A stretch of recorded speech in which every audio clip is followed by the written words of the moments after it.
اعوذ باللہ من الشیطان الرجیم بسم اللہ الرحمن الرحیم۔ ایک دفعہ پھر آپ کی خدمت میں حاضری کا شرف حاصل ہو رہا ہے، اور میرا خیال ہے جب تک یہ ویڈیو اپلوڈ ہوگی تو غالباً رمضان المبارک کی 6 تاریخ ہوگی۔ آپ اپنے 6 روزے کو اختیار کر رہے ہوں گے۔ تو سب سے پہلے تو آپ سب لوگوں کو رمضان کی بہت بہت مبارک۔ اللہ تعالیٰ سے دعا ہے کہ وہ ہمیں اس رمضان المبارک سے زیادہ مستفید ہونے کی توفیق عطا فرمائے، اس کی برکتیں زیادہ سے زیادہ سمیٹنے کی توفیق عطا فرمائے، اور ہم سب کو اپنے حفظ و امان میں رکھے۔ پہلا موضوع ہے ISPR کا اعتبار، اور دوسرا موضوع ہے ہمیں کس طرح کے لوگوں کی حقیقتاً ضرورت ہے اپنی قوم کے لیے۔ میں ان دونوں موضوعات کو آپ کے سامنے رکھتا ہوں۔ سب سے پہلا موضوع ISPR کا اعتبار۔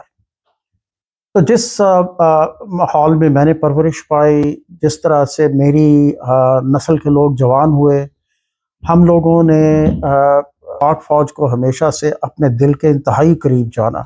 ہمارے لیے یہ سب کے سب ہیرو تھے، کیونکہ یہ ہمارے وطن کا دفاع کرنے والے تھے، اپنی جانیں قربان کرنے والے تھے۔ ہماری نسل جو ہے وہ ان اسلامی تاریخ کے جرنیلوں کی کہانیاں سن کے، داستانیں سن کے جوان ہوئی ہے، جو پوری تاریخ میں، دنیا کی تاریخ میں اپنا نام پیدا کر کے گئے۔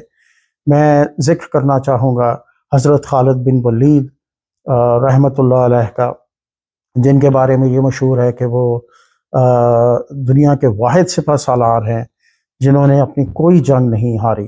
میرے خیال میں، مجھے اگر صحیح یاد ہے تو تقریباً 100 سے زائد انہوں نے جنگیں لڑی، اور کسی میں ان کو شکست نہیں ہوئی۔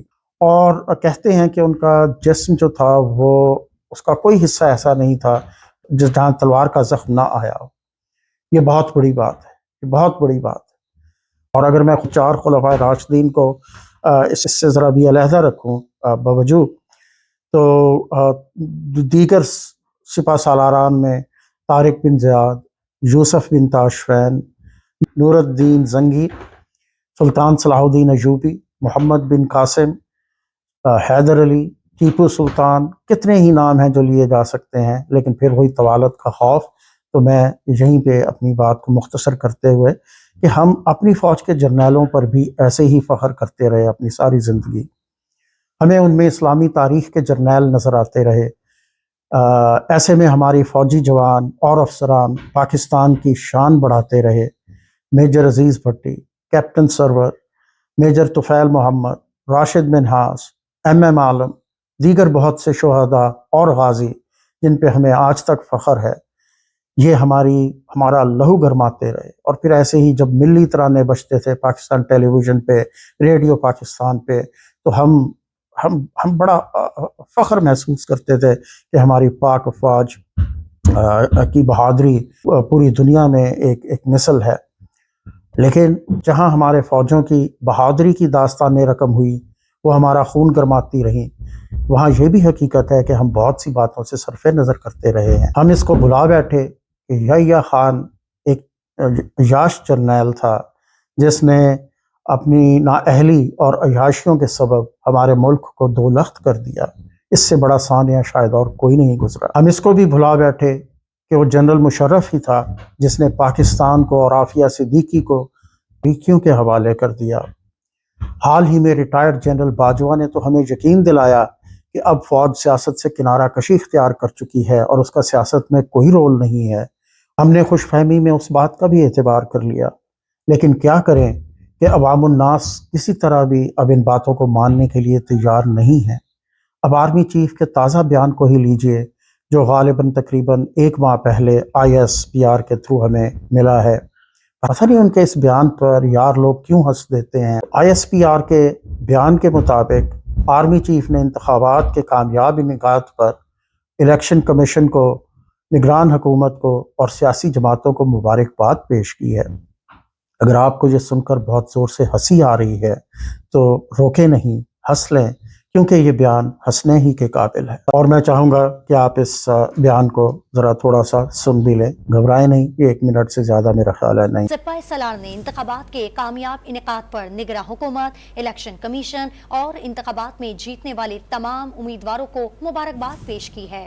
ISPR کے مطابق آرمی چیف نے عام انتخابات کے کامیاب انعقاد پر قوم کو مبارکباد دی ہے۔ آرمی چیف کا کہنا ہے کہ انتخابات کے انعقاد پر نگراں حکومت، الیکشن کمیشن اور سیاسی جماعتیں مبارکباد کی مستحق ہیں۔ انہوں نے عام انتخابات میں جیتنے والے تمام امیدواروں کو مبارکباد بھی پیش کی۔ آرمی چیف کا کہنا ہے کہ عوام نے آئین پاکستان پر اپنے مشترکہ اعتماد کا اظہار کیا ہے۔ تو آپ نے یہ سنا، تو کاش آرمی چیف یہ بیان دینے سے پہلے کچھ سوچ لیتے، وہ انٹرنیشنل میڈیا کو ہی سن لیتے، وہ بین الاقوامی جریدوں کی ہی رپورٹوں کو دیکھ لیتے تو اپنے ادارے کا اعتبار نہ کھوتے۔ یقین کیجئے میرا دل اس ادارے کی ساکھ تباہ ہونے پر انتہائی دکھی ہے، اور میری دلی خواہش ہے کہ عوام کا اس ادارے پر اعتماد پھر سے بحال ہو، وہ پھر سے اس ادارے پہ اعتبار کرنا شروع کریں، لیکن ایسا مستقبل قریب میں تو ہوتا دکھائی نہیں دیتا۔ البتہ میرے پاس ایک بہت ہی آسان سی تجویز ضرور ہے جس سے اعتبار کا کم از کم آغاز ہو سکتا ہے۔ مجھے یقین ہے کہ اس تجویز پر عمل کرنے کی جرت کوئی نہیں کرے گا، مگر مفاد ISPR میں پیش خدمت ہے کہ ISPR کے ترجمان اور آرمی چیف دونوں کو کوئی بھی بیان دینے سے پہلے صرف اتنا کہنا ہے کہ میں اللہ کی قسم کھا کر کہتا ہوں کہ آپ جو بھی بات کروں گا وہ سچ ہوگی اور مکمل سچ ہوگی۔ یقین کریں اس سے لوگوں کا اعتبار بحال ہونا شروع ہو جائے گا۔ اب آئیے دوسرے موضوع کی طرف۔ ریٹائرڈ سینیٹر مشتاق غنی کا سینٹ میں الوداعی خطاب کوئی تقریباً 8-10 دن پہلے ہوا۔ 11 مارچ کو انہوں نے ریٹائر ہونا تھا سینٹ سے، اور انہوں نے اس سے چند دن قبل سینٹ میں اپنی الوداعی تقریر کی۔ میں نے جب اس تقریر کو سنا تو مجھے صحیح معنوں میں ان میں ایک سچا انسان نظر آیا، اور میرے پاس کوئی وجہ نہیں ہے کہ میں ان کی کسی بھی ایک بات پہ شک کر سکوں، اور ان کی ایک ایک بات میرے نزدیک موتیوں میں پروئے جانے کے قابل ہے۔ تو آئیے میں آپ کو ان کا یہ خطاب سنواتا ہوں اور آپ پہ ہی اس کا نتیجہ چھوڑتا ہوں۔ مسٹر چیئرمین، میں آپ کا مشکور ہوں کہ آپ نے مجھے الوداعی خطاب کا اس ہاؤس میں، اپر ہاؤس میں موقع دیا۔ میں آدھے سینیٹرز کے ساتھ اپنی 6 سالہ مدت پوری کر رہا ہوں اور 11 مارچ کو ریٹائر ہو رہا ہوں۔ 6 سال پہلے مسٹر چیئرمین جب میں اس ہاؤس میں آیا تو میں نے قائد کے بارے میں، جن کی قداور تصویر یہاں لگی ہے، پڑھا تھا کہ جب وہ عوامی اسمبلی کے نمائندے تھے تو انہوں نے سب سے پہلی ترجیح اپنی بنیادی امور میں وہ اپنی پارلیمنٹ کی کارروائی رکھی۔ اس لیے جب میں سینٹ میں آیا تو میں نے قائد کو فالو کرتے ہوئے، بابائی قوم کو فالو کرتے ہوئے گزشتہ 6 سال میں اپنے سب سے اہم ترجیح اس ہاؤس کی حاضری اور اس ہاؤس کی کارروائی کو رکھا، اور مجھے خوشی ہے کہ میں نے 6 سال ایک انسان کے بس میں جتنا کچھ ہے یہاں پہ قوم اور ملک کے لیے کرنے کی کوشش کی ہے۔ مسٹر چیئرمین، میں ہمیشہ اس سیٹ پہ باوضو بیٹھا ہوں۔ میں کبھی اس ہاؤس میں جب بھی آیا ہوں باوضو آیا ہوں، اس لیے کہ میں سیاست کو عبادت سمجھتا ہوں۔ میں سیاست کو تجارت نہیں سمجھتا، میں سیاست کو ایک مشن سمجھتا ہوں، اسلام کا، پاکستان کے عوام کا۔